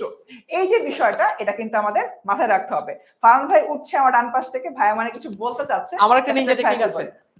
হাতেম কে বাবা না সন্তান? হাতেম হচ্ছে কি বাবা, হাশেম হচ্ছে কি পুত্র। এটা তো সহজ ব্যাপার। আরে কি কি যে দেখাচ্ছে ফারসিম তোমাদেরকে। দেখো হাতেম বানানে কি আছে? হকার ত একার ম, তার মানে কি হাতেমে কি আছে? হাতেমে আছে ত। পিতাতে কি আছে? আরো ইজি, পিতাতে আছে ত। তাহলে কোনটা হলো? ত আর ত। হাতেমে ত আছে, পিতাতে ত আছে, তাহলে হাতেম কি? হাতেম হচ্ছে পিতার নাম। এটা তো সহজ নিনজা টেকনিক। এরকম আরো নিনজা টেকনিক পাওয়ার জন্য আসতে হবে SSC 25 free A plus suggestion গ্রুপে। আমরা এখানে আরো মজার মজার টিপস এন্ড ট্রিক্স তোমাদের সাথে শেয়ার করব। এক্স্যাক্টলি, দেখছো আমারও একটা এক্সপ্লেনেশন পেয়ে গেল, ফারান ভাইয়ের একটা এক্সপ্লেনেশন পেয়ে গেল। এরকম মজার মজার এক্সপ্লেনেশন আছে আমাদের এসএসসি ফিট 25 এ প্লাস গ্রুপটাতে।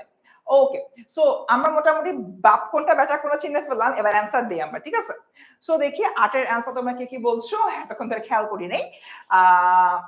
আখি বলছে 8 এর বি, তারপর ফৌজিয়া বলতেছে 8 এর সি, নিশা বলতেছে 8 এর বি, তারপর হচ্ছে জোসনা বলছে 8 এর এ। দেখি অ্যান্সার হচ্ছে কি কিন্তু তোমার 8-এর যে সি অর্থাৎ 2 ও 3, এখানে যখন এই উক্তিটা যখন হাশেম হলো গিয়ে করে যে বদান্যতার পরীক্ষা চলেছে, তখনও কিন্তু বহিপীর তাহেরা আর হাশেমের সম্পর্ক মেনে নিয়েছিল না। বাট তাহেরা হচ্ছে ইতিমধ্যে বীতশ্রদ্ধ হয়ে বহিপীরের সঙ্গে যেতে রাজি হয়েছিল এবং হাতেম আলী তাদের অসম বিয়ে সমর্থন দিচ্ছিলেন না। কাদের অসম বিয়ে? আমাদের তাহেরা আর বহিপীর, এই দুজনের যে অসম বিয়ে ছিল সে অসম বিয়ে সমর্থন দিচ্ছিলেন না, যদিও বহিপীর হাতেমকে ঘুষ দেওয়ার জন্য প্রলোভন দেখিয়েছিল। তাই এমন একটা জায়গা থেকে এটার অ্যান্সার কিন্তু 2 আর 3 হচ্ছে, যেটা আমরা মাত্রই দেখলাম। সবাই ক্লিয়ার এতটুকু? কারো কোনো ডাউটস আছে একটু কাইন্ডলি কমেন্টে জানাও, এরপর আমি পরের কোশ্চেনে চলে যাই। আচ্ছা, এই কোশ্চেনটা এই মুহূর্তে তোমরা বোর্ডে যে কোশ্চেনটা হচ্ছে কি দেখছো, এটা কিন্তু একটু মানে কনফিউজিং একটা প্রশ্ন এবং বিভিন্ন জায়গায় বিভিন্ন ধরনের অ্যান্সার দিয়ে তোমাদের কারো কনফিউজ করে ফেলে। আজকে আমরা এই কোশ্চেনটার একদম পোস্টমর্টেম করব। আসো স্টার্ট করি। কি বলছে? সাকিনা বিবির কপাল ভাঙলো, এই কথাটি দ্বারা কি বোঝানো হচ্ছে? কপালে আঘাত লাগা, বাড়ি পুড়ে যাওয়া, সম্ভ্রম হারানো, নাকি বিধবা হওয়া? আমরা প্রসেস অফ এলিমিনেশনের দিকে যাই। কপাল ভাঙলো, এটা অবভিয়াসলি তোমার আক্ষরিক অর্থে বুঝায় নাই, অন্য কোনো অর্থ রয়েছে, ভাবার্থ রয়েছে। তাহলে কপালে আঘাত লাগা এটা তো হবে না। বাড়ি পুড়ে যাওয়া, বাড়ি পুড়ে যাওয়াটা হতেও পারে নাও হতে পারে, এটা রাখলাম। গ নম্বর সম্ভ্রম হারানো, এটা তোমার হতেও পারে নাও হতে পারে। ঘ নম্বর বিধবা হওয়া।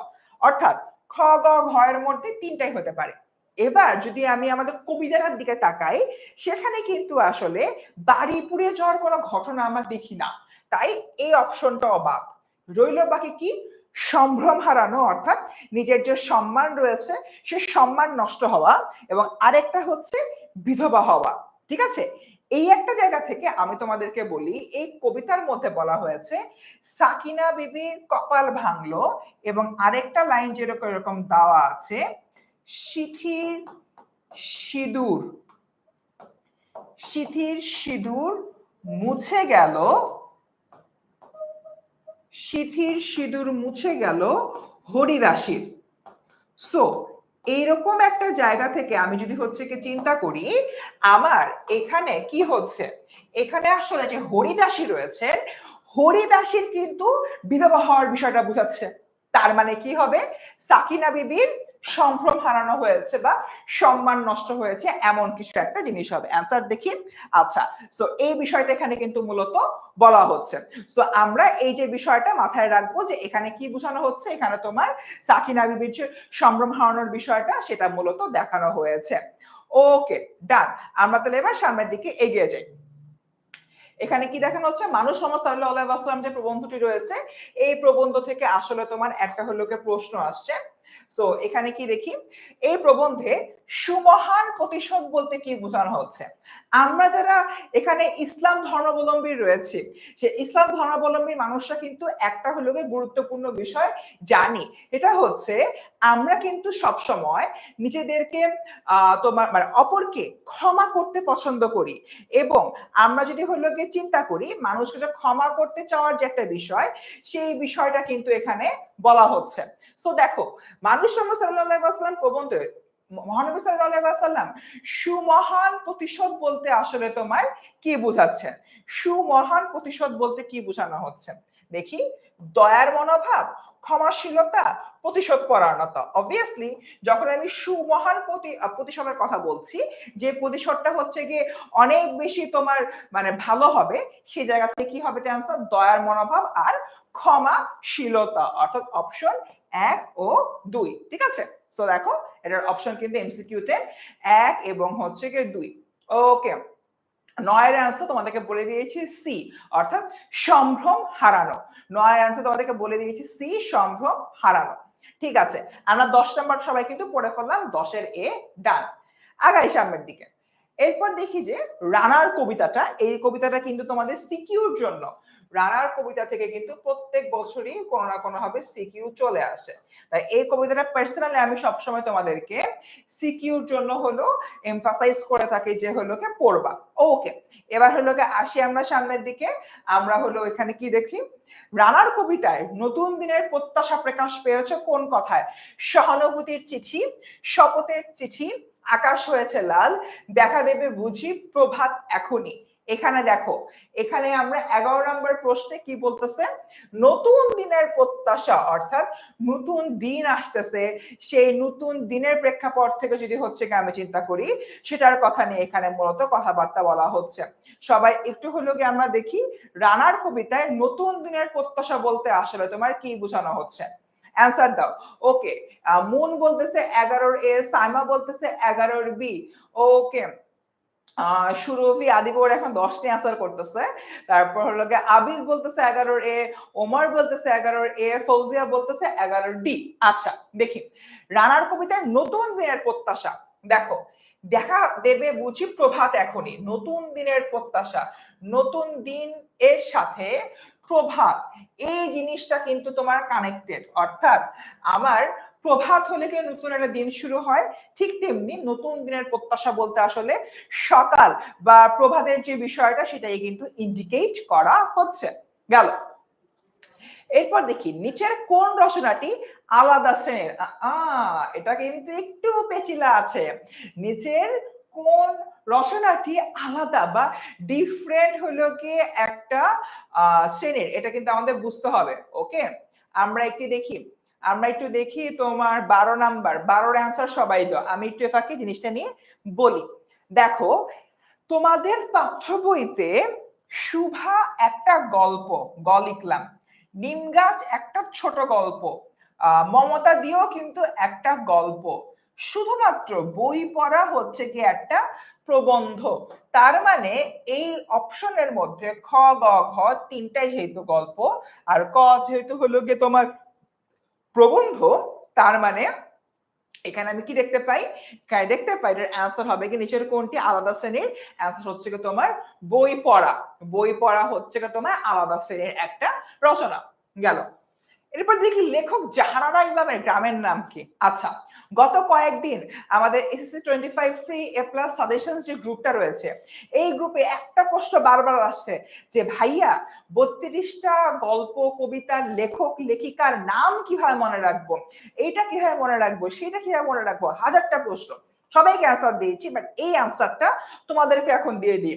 বাচ্চারা লক্ষ্য করো, তোমরা যখন এক একটা গল্প নাটক পড়ার সময় যে লেখক পরিচিতিটা রয়েছে, এখানে লেখকের নাম, জন্ম মৃত্যু সাল, লেখকের জন্মস্থান আর গুরুত্বপূর্ণ সাহিত্যকর্ম, যেটা আমরা দাগানো বইতে অলরেডি তোমাদেরকে প্রোভাইড করে দিছি। ওকে, এই জিনিসগুলা তোমরা যদি আগে থেকে পড়ে রাখো খুব ভালো হবে, শেষ মুহূর্তে যত লিখবা তত বেশি মাথায় থাকবে।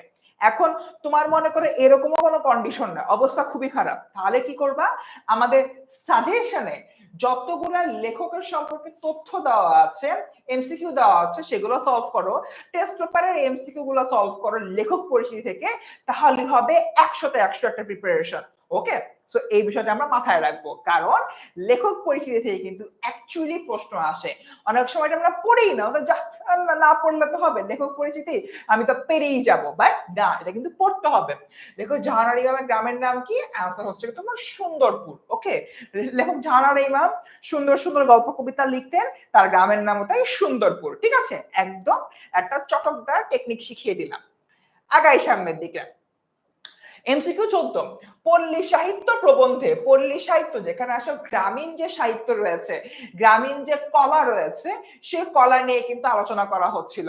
পল্লী সাহিত্য প্রবন্ধে খোকা খুকির ছড়াকে সরস প্রাণের জীবন্ত উৎস বলা হয়েছে কেন, প্রাণের উচ্ছ্বাস আছে বলে, প্রাচীন কাল থেকে প্রচলিত হওয়ায়, জাতির পুরনো ইতিহাসের গোপন কথা খুঁজে পাওয়া যায় বলে, মন থেকে উৎসাহিত হয়। দেখো, খোকা খুকি ছড়াকে সরস প্রাণের জীবন্ত উৎস কেন বলা হচ্ছে, একজন অ্যাটলিস্ট অ্যান্সার দাও, আমাদের দ্রুত আগাতে হবে, অনেকে তারা দিচ্ছ, 14 সি বলছো অনেকেই না।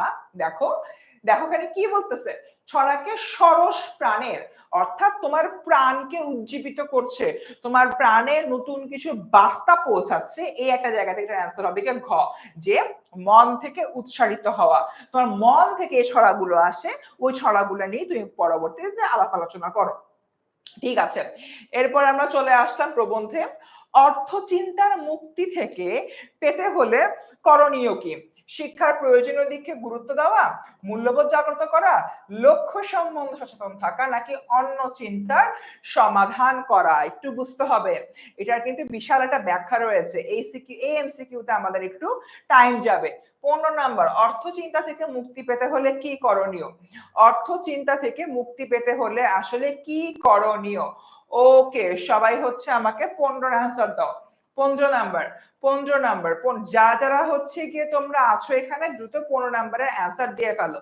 নাম্বার 15 বি বলতেছো। আচ্ছা দেখো, এখানে তোমার আসলে তোমার যে লক্ষ্যটা রয়েছে, লক্ষ্য সম্বন্ধে তোমার সচেতন থাকতে হচ্ছে। দেখো, তোমার যদি অর্থ চিন্তার যে বিষয়টা রয়েছে, অর্থ চিন্তা থেকে তুমি যদি নিজেকে মুক্ত করতে চাও, তোমার সেটার আগে যে জিনিসটা করতে হবে, যে লক্ষ্যটা সেট করতে হবে যে আমি কিভাবে আসলে শিক্ষিত হতে চাচ্ছি।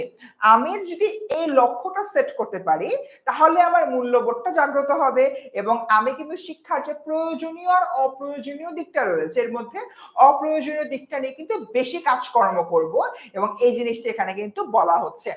অ্যান্সার হচ্ছে কি তোমার 15 সি গেল। এরপর চলে আসলাম আমরা বঙ্গবাণী কবিতায়।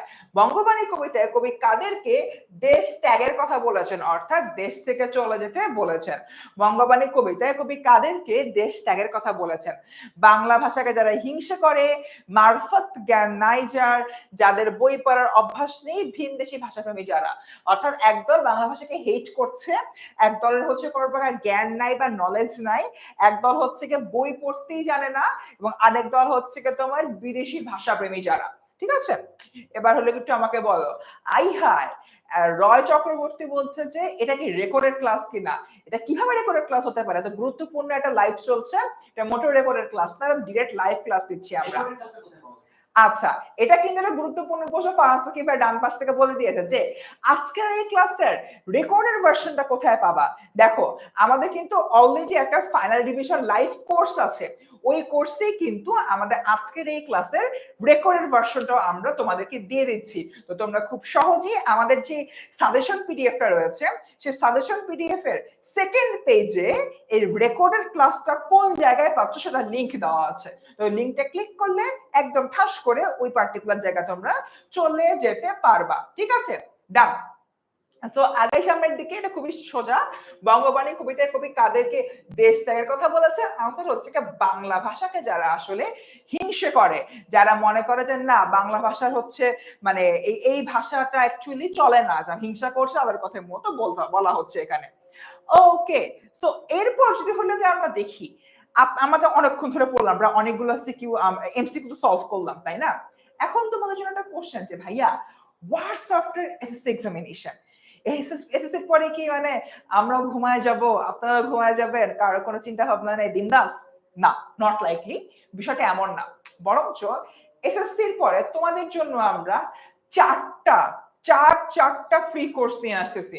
নাম্বার 1 কলেজ অ্যাডমিশন কোর্স, তোমাদের অনেকেই Notre Dame college, Saint Joseph college and মেয়েদের ক্ষেত্রে হলি ক্রস কলেজে পড়বার স্বপ্ন দেখো, তোমাদের এই স্বপ্ন পূরণ করতে আমরা আমাদের ফ্রি কলেজ অ্যাডমিশন কোর্স নিয়ে আসতে যাচ্ছি। শুধু কি তাই? অবভিয়াসলি না, এর পাশাপাশি আমরা ফ্রি গ্রামার ফাউন্ডেশন কোর্স থাকবে, যেটা তোমার ইংলিশের গ্রামারকে শক্ত করবে, number 1। Number 2 Bangla foundation course. ভাইরে, এসএসসি তে তোমরা যে বাংলা পড়েছো, এইচএসসি তে সেই বাংলার কয়েক ধাপ উপরের লেভেলে পড়তে হবে, যেটা পড়ার মাধ্যমে তোমার এইচএসসি পার করতে হবে, অ্যাডমিশন পার করতে হবে, এবং পরবর্তীতে জব লাইফে যখন ঢুকবা এই বাংলা গ্রামার, বিসিএস পরীক্ষা যখন দিবা, এই বাংলা গ্রামারটাই প্রয়োজন হবে। তাই এটার ফাউন্ডেশন এসএসসির পরপরই তৈরি করা দরকার, এবং সেটা তৈরি করতে আমরা নিয়ে আসি বাংলা ফাউন্ডেশন কোর্স। আর এসএসসির আইসিটি আর এইচএসসির আইসিটি আকাশ পাতাল পার্থক্য, অনেক কঠিন। এই কঠিন জিনিসটাকে আগে থেকে সহজ করতে তোমাদের জন্য আছে আইসিটি ফাউন্ডেশন কোর্স। সো এসএসসির পরে তুমিও ঘুমাবো না, আমরাও ঘুমাবো না, সবাই একটু চিল মুডে থাকবো, বাট এর পাশাপাশি আমরা কিন্তু ভালো করে পড়াশোনাটাও চালিয়ে যাব। আচ্ছা, সো গেল আমাদের একটু কথাবার্তা এসএসসির পরে না ঘুমানোর একটা বিষয়, একদম ঘুমিয়ে যাওয়ার যেটা বিষয়তে করা যাবে আমরা বলে দিলাম। চলে আসি পরবর্তী প্রশ্নে। বলা হচ্ছে এশিরিয়া ধুলো আজ। এশিরিয়া ধুলো আজ, এখানে এশিরিয়া কিসের প্রতীক? এশিরিয়া কিসের প্রতীক একটু হচ্ছে গিয়ে আমাদের কিন্তু বুঝতে হবে। রহস্যময় সৌন্দর্য, না। শাশ্বত প্রকৃতি, না। ক্ষয়িষ্ণু সভ্যতা, দেখি, হতে পারে। আর লাস্টে কি, বিচিত্র বিবর্তন, অর্থাৎ কোন একটা হচ্ছে কি বিবর্তন হচ্ছে বিচিত্র কিনা, এটা হচ্ছে কি তোমার প্রশ্ন। দ্য অ্যান্সার ইজ ক্ষয়িষ্ণু সভ্যতা। বলা হয়েছে কি বলে, এশিরীয় ধুলো আজ বেবিলন ছাই হয়ে আছে, অর্থাৎ সভ্যতাগুলো যে সময়ের সাথে সাথে নিঃশেষ হয়ে যায়, সেই নিঃশেষ হয়ে যাওয়ার বিষয়টা নিয়ে কিন্তু এখানে মূলত আলোকপাত করা হচ্ছে। ওকে, আগাই সামনের দিকে। এমসিকিউ নাম্বার 18, তুমি রাজনীতির কবি, তুমি বাংলার জন্য দিয়েছো সবই, তুমি স্বাধীনতার ঘোষক, তুমি বাঙালি জাতির পথ প্রদর্শক। উদ্দীপকে স্বাধীনতা শব্দটি কিভাবে আমাদের হলো কবিতার কোন দিককে আসলে নির্দেশ করা হয়েছে? সো দেখি অ্যানসার কি। অ্যানসার হচ্ছে কি তোমার স্বাধীনতার ডাক, আত্মত্যাগের কথা, নাকি বাঙালি জাতিকে প্রেরণা দানের কথা? অ্যানসার কি তিনটাই নাকি যে কোনো দুইটা? বলতো। ওকে, ঠিক আছে, ঠিক আছে, সবাই একটু এটার অ্যান্সার দাও। সবাই আমরা 18 নম্বর যে প্রশ্নটা রয়েছে 18 নম্বর প্রশ্নটার অ্যান্সার দাও। ওকে, 18 নম্বর প্রশ্নের অ্যান্সার খুঁজতেছি আমরা সবাই। 18D বলেছো একজন, ঠিক আছে, দেখি অ্যান্সার। অ্যান্সার হচ্ছে কি, হ্যাঁ দেখো, স্বাধীনতার ডাক, তুমি স্বাধীনতার ঘোষক, এটাতে স্বাধীনতার ডাক বোঝাচ্ছে। আত্মত্যাগের কথা, বাংলার জন্য দিয়েছো সবই, বিসর্জন দেওয়াকে বোঝানো হচ্ছে গেল। বাঙালি জাতিকে প্রেরণা দানের কথা, তুমি বাঙালি জাতির পথ প্রদর্শক, এটার সাথে 3 নাম্বারটা যায়। তার মানে অ্যান্সার হবে কি তোমার 1, 2 এবং 3। ক্লিয়ার সবাই আমরা? আগাই সামনের দিকে। পল্লী জননী কবিতায় ফুরায় এসেছে তেল, লাইনটি দ্বারা কি বোঝানো হয়েছে?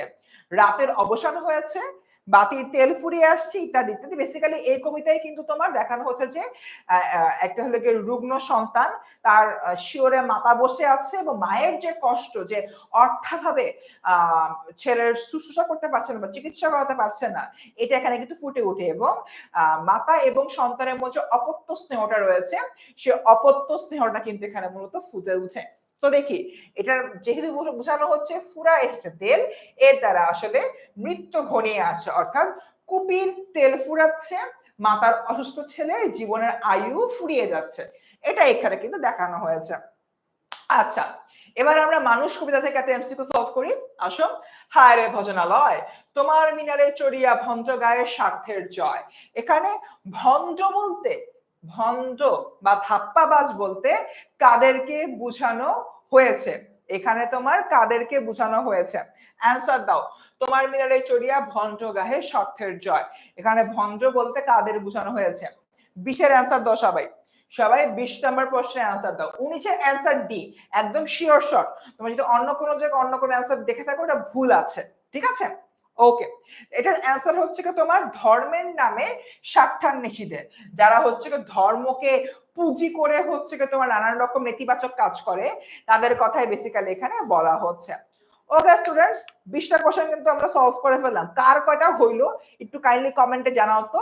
আর এখন কিন্তু তোমাদের ফারহান সাকিব ভাই আসবেন আর যে সামনের প্রশ্নগুলো রয়েছে, সামনের প্রশ্নগুলো নিয়ে কাজ করতে। আমরা এইভাবেই কিন্তু আস্তে আস্তে রোটেট করে করে পড়বো। আর তোমরা একটু হলো কি দেখিয়ে দাও যে 20টা প্রশ্ন হলো কি তোমরা আমার সাথে সলভ করলা, এই 20টার মধ্যে কারা কারা 20-এ হচ্ছে গিয়ে তোমার 20 পেয়েছো বা 18 19 আরে শোয়েবের 16টা হয়েছে, ভেরি গুড। 20-এ 16 ভালো মার্ক কিন্তু, বাট শোয়েব ট্রাই করবে এর পরেরটাতে 17 18 এরকম হলো তুলতে। আচ্ছা, একজনের হলো কি তোমার 15টা হয়েছে, ভেরি গুড, ঠিক আছে, দেখতে পাচ্ছি অনেকেই অ্যানসার করছো। ফারহান ভাই আপনি চলে আসেন। অলরাইট, সো আমি দেখলাম যে ফার্স্ট টাইম কিন্তু তোমাদেরকে অনেকক্ষণ এক্সপ্লেইন করে করে বোঝালো যে এই 20টা এমসিকিউ। সো আমি এইবার তোমাদের পরের 20টা এমসিকিউ দায়িত্ব নিতে চাই এবং পরের 20টা এমসিকিউতে আমি দেখতে চাই যে তোমরা আসলে কে কত ভালো পড়ালেখা করে এসেছো। Okay ready? সো আমরা পরের 20টার জন্য, আচ্ছা অনেকের কমেন্ট দেখতে পাচ্ছি। নাজমুল হচ্ছে 19 পেয়েছে, রাজদীপ পাল 19 পেয়েছে, 14 পেয়েছে ইসমাইল, 16টা হয়েছে জিতু মিয়ার, 15টা হয়েছে নুরুলের, ওয়াসেকের হয়েছে 19টা, ভেরি গুড। 20টা হয়েছে একজন বন্ধুর, রাকিব মেহজাবিনের 20টা হয়েছে, ডায়নার 19টা হয়েছে, সুহাসিনীর কয়টা হয়েছে বলে নাই, অন্য কমেন্ট করেছে মনে নাই কয়টা হয়েছে। এই যে এটা কিন্তু ফাঁকিবাজি, যারা যারা বলছে মনে নাই। তো চলো এবার আমরা পরের এমসিকিউ গুলোতে চলে যাই। আমরা কি দেখেছিলাম, এই এমসিকিউটা তোমরা নিজেরা সলভ করো তো দেখি। আমরা বলেছিলাম যে একটা স্টেপ 1 স্টেপ 2 এর মাধ্যমে আমরা বের করব যে কোনটা ভুল কোনটা সঠিক, কিন্তু এই স্নেহের তৃষ্ণা মিটে কার জলে দুগ্ধস্রোতরূপী তুমি জন্মভূমির স্তরে। প্রথমত এটা কোন জায়গা থেকে এসেছে? এটা এসেছে কপোতাক্ষ নদ থেকে, মাইকেল মধুসূদন দত্তের লেখা। এইবার তোমরা আমাকে বলো যে এখানে অপশন 1 2 3 এর মধ্যে কোনটা ভুল, অপশন 1 2 3 এর মধ্যে কোনটা ভুল বলো আমাকে দেখি। আচ্ছা ওকে, অপশন 1 2 3 এর মধ্যে কোনটা ভুল? ফার্স্ট টাইম কিন্তু অলরেডি আসর নামাজে ব্রেকে গেছে, সো তোমাদের যার যেখানে ওয়াক্ত হয়ে যাবে তোমরা ওই ওয়াক্ত অনুযায়ী পড়ে আবার নামাজ পড়ে চলে আসবা। আমাদের আজকের ক্লাসটা আমরা একটু কন্টিনিউ রাখতে চাই, আজকের ক্লাসে আমরা আলাদা করে ব্রেক দিতে চাই না, কারণ আমরা তোমাদের যেহেতু পরীক্ষা একদম ইমিনেন্ট, পরীক্ষার মাত্র একদিন বাকি, আজকে 8 তারিখ, কালকে 9 তারিখ, পরশু পরীক্ষা, বুঝতে পারছো? আর মাত্র একদিন বাকি, আজকের দিনটা তো অলমোস্ট চলেই গেল। সো এইটা বলো। আচ্ছা 18টা হয়েছে তাজকিয়ার, ভেরি গুড। এখানে কোনটা ভুল? এখানে কি কোনটা ভুল মনে হয় দেখি তো? দুগ্ধস্রোতরূপী জন্মভূমি স্তন, এখানে কি বোঝানো হয়েছে? 1 দেশপ্রেম, আমার মনে হয় এটা কারেক্ট। 2 স্মৃতিকাতরতা, এটাও মনে হয় কারেক্ট, এবং 3 হৃদয়ের কাতরতা, আমার মনে হয় এটাও কারেক্ট। এমন কি হওয়ার সুযোগ আছে যে তিনটাই কারেক্ট? এমন কি হতে পারে? এমন কি হতে পারে যে তিনটাই কারেক্ট? হ্যাঁ, নামাজের ব্যাপারে যেটা আমরা বললাম যে তোমরা, আমি অলরেডি পড়ে এসেছি, তো তোমরা যাদের নামাজ এখন পড়তে যেতে চাও তার নামাজ পড়ে চলে আসো, সমস্যা নেই। আমাদের তোমরা নামাজ পড়তে গেলে হয়তোবা তোমার 4-5টা এমসিকিউ হয়তোবা মিস যাবে বড়জোর, এটা তুমি ক্লাসটা শেয়ার দিয়ে রাখো নিজের টাইম লাইনে। একটা কাজ করো, ঠিক আছে, আমি তোমাদেরকে বলে দিই কি করতে হবে। যারা নামাজ পড়তে যেতে চাচ্ছ অবশ্যই নামাজে যাও, নামাজে যাওয়ার আগে এই লাইভটা শেয়ার দিয়ে রাখো তোমার নিজের টাইম লাইনে, যাতে পরবর্তীতে নামাজ পড়ার সময় কালীন তোমার যে 5-6টা এমসিকিউ মিস হবে, এটা যাতে তোমরা পরবর্তীতে রেকর্ডেড এই ক্লাসটা থেকে টেনে আবার দেখে নিতে পারো। ওকে, সো কোনটা হবে এখানে? অপশন 1 2 3 আমার মনে হয় তিনটাই কারেক্ট। এক্স্যাক্টলি, তার মানে তোমাদেরকে যে আমি শিখিয়েছিলাম স্টেপ 1 এ আমাদেরকে দেখতে হবে যে কোনটা ইনকারেক্ট, কোনটা ভুল। এমনও তো হতে পারে যে কোনটাই ভুল না, অপশন 1 ও কারেক্ট, অপশন 2 ও কারেক্ট, অপশন 3 ও কারেক্ট। সেটা যদি হয় তাহলে দেখো অপশন ঘ কে আমাদের পিক করতে হবে, 1 2 3 তিনটাই। সো 21 নম্বরের উত্তর হচ্ছে ঘ, 1 2 3 এই তিনটাই। পারবো আমরা? তার মানে তোমাদেরকে আমি শিখিয়েছি প্রসেস অফ এলিমিনেশন, তার মানে এই না যে তোমার অপশন স্টেপ 1 এ 1 2 3 এর মধ্যে একটা ভুল থাকবেই থাকবে, এমন কিন্তু কোনো কথা নাই। তিনটাই কারেক্ট হতে পারে, একটা ভুল হতে পারে, দুইটা অপশনও ভুল হতে পারে। কিভাবে আসবে প্রশ্নটা, এটা যত তুমি ভালো তোমার বই সম্পর্কে আন্ডারস্ট্যান্ডিং থাকবে তুমি কিন্তু ভালো করে পারবে। ওকে, ঠিক আছে। হ্যাঁ, নাজিফা বলেছে আমার নামাজ পড়ার ব্যাপারে, নামাজ পড়ার জন্যই তো ব্রেকে ছিলাম বাবা আমি, যতক্ষণ ফার্স্ট টাইম পড়াচ্ছিল। ওকে, সো এবার 22 নাম্বারটা দেখি। জীবন সঙ্গীত কবিতায় কবি কোনটি আশা করতে নিষেধ করেছে? সিলেট বোর্ডে 2023 সালে এসেছে। সম্পদের, দীর্ঘায়ুর, সুখের নাকি লাভের? কোনটার ব্যাপারে কবি জীবন সঙ্গীত এই কবিতাটায় মানা করেছেন? কোনটার ব্যাপারে আশা করতে মানা করেছেন দেখি তোমরা। ওকে, দেখি এবার এটা বলো। আমাদের 22 নম্বর প্রশ্ন, জীবন সঙ্গীত কবিতায় কবি কোনটির আশা করতে নিষেধ করেছেন? কবি কোনটার আশা করতে নিষেধ করেছেন? 22 এর গ বলছে নজরুল, তারপর হচ্ছে মুন্নি বলেছে ভুল হয়েছে। আচ্ছা, পান্নু বলছে, আসাদ বলেছে 22 এর সি। 3 নাম্বারটা কি ভুল কিনা বলেছে? না, 3 নাম্বারটা সঠিক। ওকে, তারপরে হচ্ছে ওকে ফাইন, তারপর হচ্ছে সি সি সি, অনেকেই সি বলছে। কারেক্ট আনসার কোনটা? C is the correct answer. Yes, সুখের আশা করতে কে মানা করেছেন? জীবন সঙ্গীত কবিতায় কবি মানা করেছেন। সো তোমরা এইবার কিন্তু হিসাব রাখতে হবে। ফার্সিন যখন বলেছিল প্রথম 20টা কার কয়টা হয়েছে, কেউ কেউ ফাঁকিবাজি করে বলেছে ভাইয়া হিসাব রাখি নাই। এইরকম হিসাব না রাখলে কিন্তু চলবে না। সো তোমাকে আমি 2টা এমসিকিউ সলভ করালাম, তুমি আমাকে বলো যে 2টার মধ্যে তোমার কয়টা হয়েছে, এটা হিসাব রাখো। 20টা যখন কমপ্লিট হবে আমরা আবার ব্যাক করব। এইখানে দেখো, রহমত অভাবের তাড়নায় আফগানিস্তান থেকে এদেশে ব্যবসা করতে এসে কিসমিস ও বাদাম ঘুষ দিয়ে মিনির ক্ষুদ্র মনটি জয় করেছে। কেননা মিনির মধ্যে সে তার কন্যা রত্নাকে খুঁজে পায়। উদ্দীপকের রহমতের প্রতিনিধি হিসেবে পল্লীজননী কবিতায় আমরা যাকে পাই, তার মানে এই লাইনটা দিয়ে বোঝানো হয়েছে উদ্দীপকের রহমত আর পল্লীজননী কবিতার মধ্যে যে সাদৃশ্যটা কোথায়, রহমতের সাথে কার সাদৃশ্য আছে? As simple as it is. প্রশ্ন করেছে একটু ঘুরিয়ে, কিন্তু প্রশ্নটার মানে হচ্ছে রহমতের সাথে আসলে পল্লীজননী কবিতার কার সাদৃশ্য রয়েছে? ক রহিম চাচা, খ অসুস্থ ছেলেটি, গ আজিজ, নাকি ঘ ছেলেটির মা? কোনটা মনে হয়? এটা ময়মনসিংহ বোর্ডে 2020 সালে এসেছে। সহজ প্রশ্ন, পারা উচিত এটা। আচ্ছা, যারা যারা আমাদের পরীক্ষা নিয়ে অনেক ভয় পাচ্ছ তাদেরকে একটু অভয় দিতে চাই আমি এট দিস মোমেন্ট। সেটা হচ্ছে তোমার সাথে বাংলাদেশে আরো 15 লক্ষ শিক্ষার্থী এসএসসি পরীক্ষা দিবে। এসএসসি পরীক্ষায় এমন কঠিন কোনো প্রশ্ন দেওয়া হয় না যে প্রশ্নের উত্তর এসএসসি স্ট্যান্ডার্ডের স্টুডেন্টরা পারে না। এসএসসি যেহেতু একটা বোর্ড পরীক্ষা, এখানকার কোশ্চেন স্ট্যান্ডার্ড হবে, এটা নিয়ে অহেতুক ভয় পাওয়ার কোনো কারণ নাই।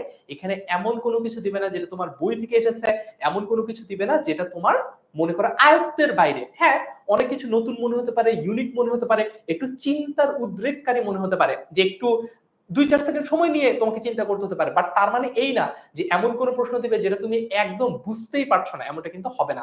সেটা কি হওয়া উচিত? এটা হওয়া উচিত ঘ, পল্লী জননীতে কার কথা বলা হয়েছে? মায়ের সাথে রহমতের একটা সাদৃশ্য আছে, ছেলেটির মা ইজ দা কারেক্ট অ্যান্সার। পেরেছি আমরা? সহজ প্রশ্ন আসবে কিন্তু। দেখো এটা কিন্তু আসলে একটা, প্রশ্নটা যদি তুমি একটু দেখো, প্রশ্নটা কিন্তু আসলে সহজ। উদ্দীপক দেখে মনে হতে পারে এটা একটু জটিল, ঘোরানো পেঁচানো, সময় সাপেক্ষ একটা প্রশ্ন, আসলে কিন্তু এটা সময় সাপেক্ষ না। বুঝতে পেরেছি? ওকে, তারপরে যদি একটু দেখি রহমতের অভাবের কারণে, হ্যাঁ এটা তো আমরা বললাম যে মানে আমরা অলরেডি উদ্দীপকটা দেখলাম। এখন যদি দেখি যে এইখানে উক্ত চরিত্রের মধ্যে, ওকে এই ব্যাপারে একটু দেখি, এই ধরনের যে প্রশ্নগুলো রয়েছে, প্রশ্নগুলো কিন্তু পেয়ার্ড প্রশ্ন। তার মানে পেয়ার্ড মানে কি? দেখো এইখানে তোমাকে আগের প্রশ্নটা থেকে তোমাকে বের করতে হবে যে এটা কোন চরিত্রের সাথে সাদৃশ্যপূর্ণ। উত্তর কি? ছেলেটির মা। তার মানে তুমি যদি এখানে ছেলেটির মা না দিয়ে এখানে যদি তুমি অসুস্থ ছেলে পিক করে ফেলো, তাহলে কিন্তু তোমার যে শুধু এই প্রশ্নটাই ভুল হবে তা না, তোমার পরের প্রশ্নটাও ভুল হবে। এই কারণে তোমাকে কি করতে হবে? তোমাকে এই ধরনের প্রশ্নের ক্ষেত্রে একটু পরের প্রশ্নটা কি সেটা সম্পর্কেও নজর দিতে হবে, সেটাও একটু দেখতে হবে, না হলে কিন্তু এখানে ভুল হয়ে যাওয়ার সম্ভাবনা আছে।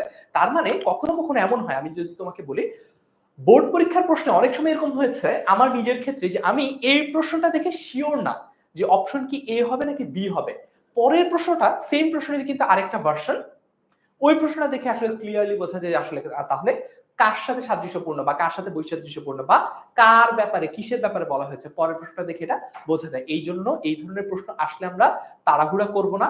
অনেক অনেক প্রশ্ন আছে যে প্রশ্নগুলো দেখলে আমরা উইদিন 5 সেকেন্ড আমরা উত্তর করে ফেলতে পারবো, আমরা ওই সময়গুলা আমাদের সহজ প্রশ্নগুলোতে বাঁচাবো, আর এই যে উদ্দীপকের প্রশ্নগুলোতে একটু সময় দিব। তো এইখানে একটু যদি দেখি পল্লীজননীর কবিতার সাথে কোন দিকটা উক্ত চরিত্রের মানে কি এই মায়ের কোন দিকটা সাদৃশ্য রয়েছে? মায়ের কোন দিকটা সাদৃশ্য রয়েছে? দরিদ্রের দরিদ্রতা বা দারিদ্রের কষাঘাত, মানে দারিদ্র তাকে এমন ভাবে মানে পিষে ফেলছে, এই ব্যাপারটা মিল আছে কিনা? ওকে, হ্যাঁ এই ব্যাপারটা মিল আছে, রাইট। অপত্য স্নেহ, এই ব্যাপারটারও মিল আছে, হ্যাঁ এটাও ঠিক আছে। এবং তারপরে বলেছে সন্তানের প্রতি নিষ্ঠুরতা, এই ব্যাপারটা কি মিল আছে? এইটা কিন্তু নাই, সন্তানের প্রতি নিষ্ঠুরতা, this is the wrong answer, this is the wrong option. So wrong option যদি হয় তাহলে কি করবো? আমাদের খুঁজে বের করতে হবে স্টেপ 2 তে, এই জায়গায় আমাদের খুঁজে বের করতে হবে কোনটা কোনটা এখানে রং, মানে কোনটা কোনটাতে 3 আছে। দেখি তো কোনটাতে 3 আছে। 3 আছে, কেটে দাও। 3 আছে, কেটে দাও। 3 আছে, কেটে দাও। তাহলে কারেক্ট অ্যান্সার হওয়ার কথা কি? এইটা কারেক্ট অ্যান্সার হওয়ার কথা। 24 নম্বর দেখি একটু, এবার তোমাদের একটু উত্তর দেখি। 24। ওরে বাবা রে বাবা, একজন জিজ্ঞেস করছে এটা কি লাইভ নাকি রেকর্ডেড? এটা অবশ্যই রেকর্ডেড না, এটা লাইভ ক্লাস।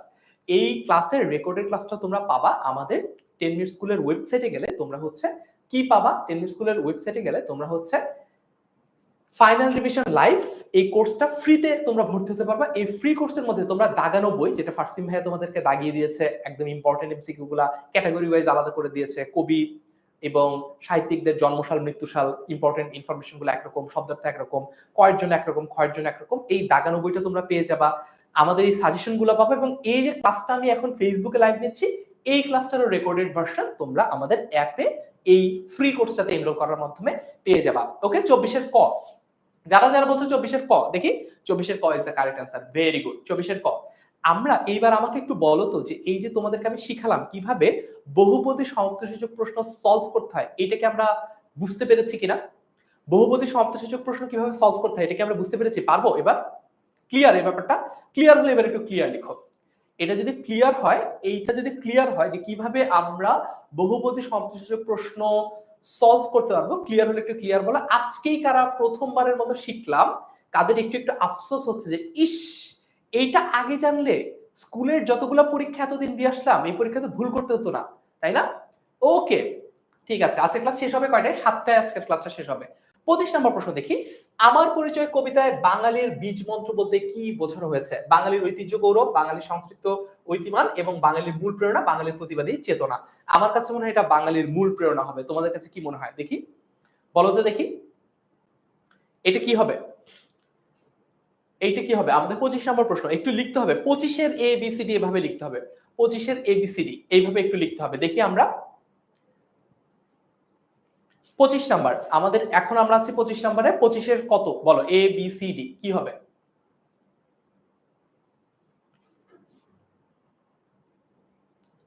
আচ্ছা, ক্লিয়ার সবাই? 25 A B C D.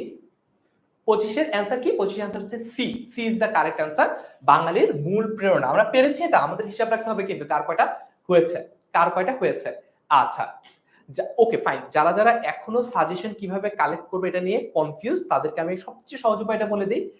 SSC 25 free A plus suggestions এই গ্রুপটাতে তুমি জয়েন করো। এই গ্রুপে আমি কালকের মানে তোমার এসএসসি পরীক্ষার আগেই মানে আজকে রাতেই আর কি এই গ্রুপে আমরা সাজেশনটা আলাদা করে দিয়ে দিব, এখান থেকে পেয়ে যাবা। ঠিক আছে? যারা যারা এখনো সাজেশন নিয়ে স্ট্রাগল করছো তাদের জন্য বলছি, আমাদের ফ্রি যে ফেসবুক গ্রুপটা রয়েছে SSC 25 free A plus suggestions, এই গ্রুপে আমরা দিয়ে দিব। ওকে, এবার যদি এটা দেখি, কাকতাড়ুয়া উপন্যাসে বুধা স্বাধীন মানুষ হওয়ার সুযোগ পায়। 1 চাচির বাড়ি থেকে বের হয়ে, 2 একা থাকার অভ্যাসে, এবং 3 গ্রামের মধ্যে অবস্থান করে। নিচের কোনটি সঠিক? আমাদেরকে নিচের কোনটি সঠিক এটা বের করার জন্য আমাদেরকে কি ফিগার আউট করতে হবে? আমাদেরকে আগে বের করতে হবে অপশন 1 2 3 এর মধ্যে কোনটা ভুল। অপশন 1 2 3 এর মধ্যে কোনটা ভুল। তার মানে প্রশ্নটা যদি একটু দেখি, বুধা একটা স্বাধীন মানুষ কিভাবে হয়েছে? সে স্বাধীন হওয়ার কারণ কি? সে চাচির বাড়ি থেকে বের হয়ে গেছে, এটা একটা স্বাধীন হওয়ার কারণ। একা থাকার তার যে অভ্যাস, এটাও কিন্তু তার একটা স্বাধীন হতে পারার কারণ। কিন্তু গ্রামের মধ্যে অবস্থান করলেই স্বাধীন হওয়া যায় এরকম কি কোনো কিছু আছে? তার মানে আমার কাছে মনে হচ্ছে অপশন 3টা ইজ ইনকারেক্ট। Option 3 incorrect. আচ্ছা, একজন তোমাদের একজন বন্ধু বলেছে এসএমপি কোর্সের কি আছে, বাকিরা হাত তুলছে। আমার তোমাদের কাছে প্রশ্ন হচ্ছে SSC 25 free A plus suggestion গ্রুপটার কারা কারা আছো? আজকে যারা পেজে প্রথমবারের মতো আমাদের ক্লাস করতে আসলা, আমার এবং ফারসিন ভাইয়া কিংবা অনেকে 10 মিনিট স্কুলের ক্লাসে হয়তো বা প্রথমবারের মতো করতে আসলা, তাদেরকে একটু, যারা অলরেডি আমাদের গ্রুপে আছো তারা জানিয়ে দাও যে তারা এতদিন গ্রুপে জয়েন না করার কারণে কি কি জিনিস মিস করেছে এবং আমরা সবাই মিলে কত কত মজা করেছি। তো আমার কাছে মনে হয় অপশন 3টা ইনকারেক্ট। সো 3 কোথায় কোথায় আছে?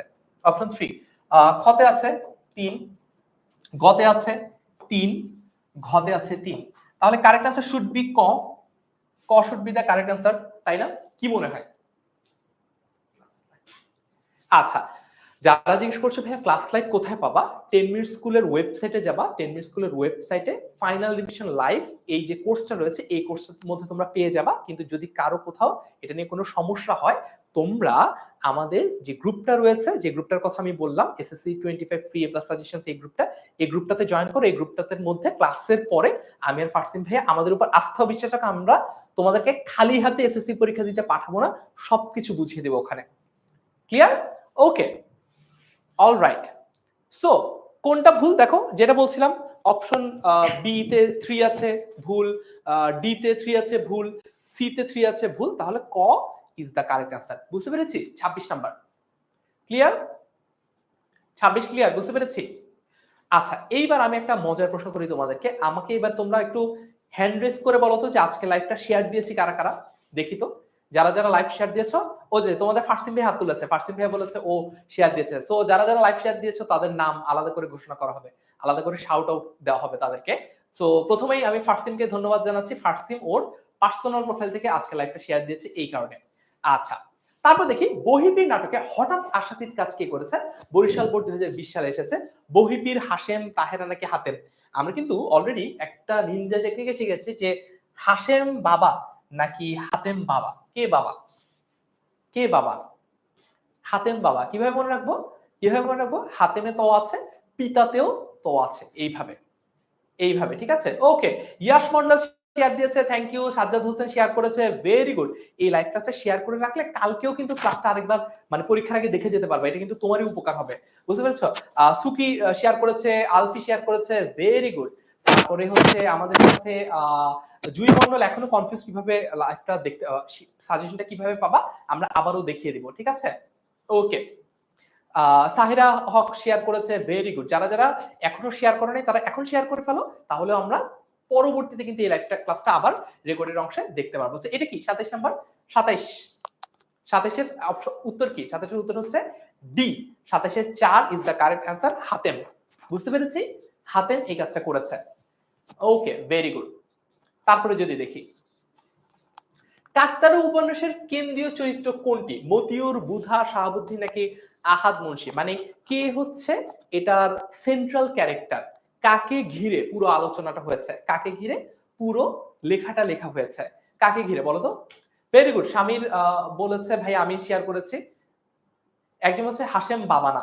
ওকে, শেয়ার ডান। শাহরিয়া, হ্যাঁ শাহরিয়ার হক কিন্তু, শাহরিয়া হক কিন্তু আমাদের একজন মনোযোগী এবং রেগুলার স্টুডেন্ট। আমরা ওকে নিয়ে খুবই হোপফুল যে ও ইনশাআল্লাহ পরীক্ষা অনেক ভালো করবে। ভাইয়া শেয়ার করেছি। নোমান বলেছে ভেরি গুড। সো এটার উত্তর কি হবে? কাকতাড়ুয়াতে, কাকতাড়ুয়া উপন্যাসের কেন্দ্রীয় চরিত্র, এটা সবচেয়ে সহজ প্রশ্নের একটা, এটা হচ্ছে Buddha. Buddha is the central character. Buddha is the central character. Very good. আমি করেছি, খোদেজা বলেছে, খাদিজা খান বলেছে। Thank you so much. এই প্রশ্নটা যদি একটু দেখি, সাদমান সাহেব শেয়ার বাজারের ব্যবসায় কয়েকবার ক্ষতির শিকার হন। বিষয়টি পরিবারের কাছে গোপন রেখে ব্যাংক ঋণ নিয়ে তা পুনরায় ব্যবসা শুরু করার চেষ্টা করেও ব্যর্থ হন। উদ্দীপকের সাদমান সাহেবের সাথে বহিবীর নাটকের কোন চরিত্রটি সাদৃশ্যপূর্ণ? কোন চরিত্রটি সাদৃশ্যপূর্ণ? কোন চরিত্রটা বলতো? কোন চরিত্রটা সাদৃশ্যপূর্ণ? বরিশাল বোর্ড 2020 সালে এসেছে। হাশেম আলী, বহিপীর, হকিউল্লাহ এবং হাতেম আলী। কোনটা হবে? কোনটা হবে? আরেকটা জিনিস তোমাদেরকে একটু বলে নেই, সহপাঠের উপর আজকে রাত 10টায় তোমাদের ফারসিম ভাইয়া SSC 25 free A plus suggestions গ্রুপে সবার জন্য ফ্রি এবং উন্মুক্ত একটা লাইভ ক্লাস নেবে। সেখানে ও পড়াবে হচ্ছে বহিপীর আর কাকতাড়ুয়া, এই দুইটা সহপাঠের টপিক। সো তোমরা একদম ডেডিকেটেড একটা ক্লাস কিন্তু আজকে রাত 10টায় পেয়ে যাচ্ছ ফারসিম ভাইয়ের কাছ থেকে। ওকে, তারপরে যদি একটু দেখি, হাশেম আলী, হকিকুল্লাহ, বহিপীর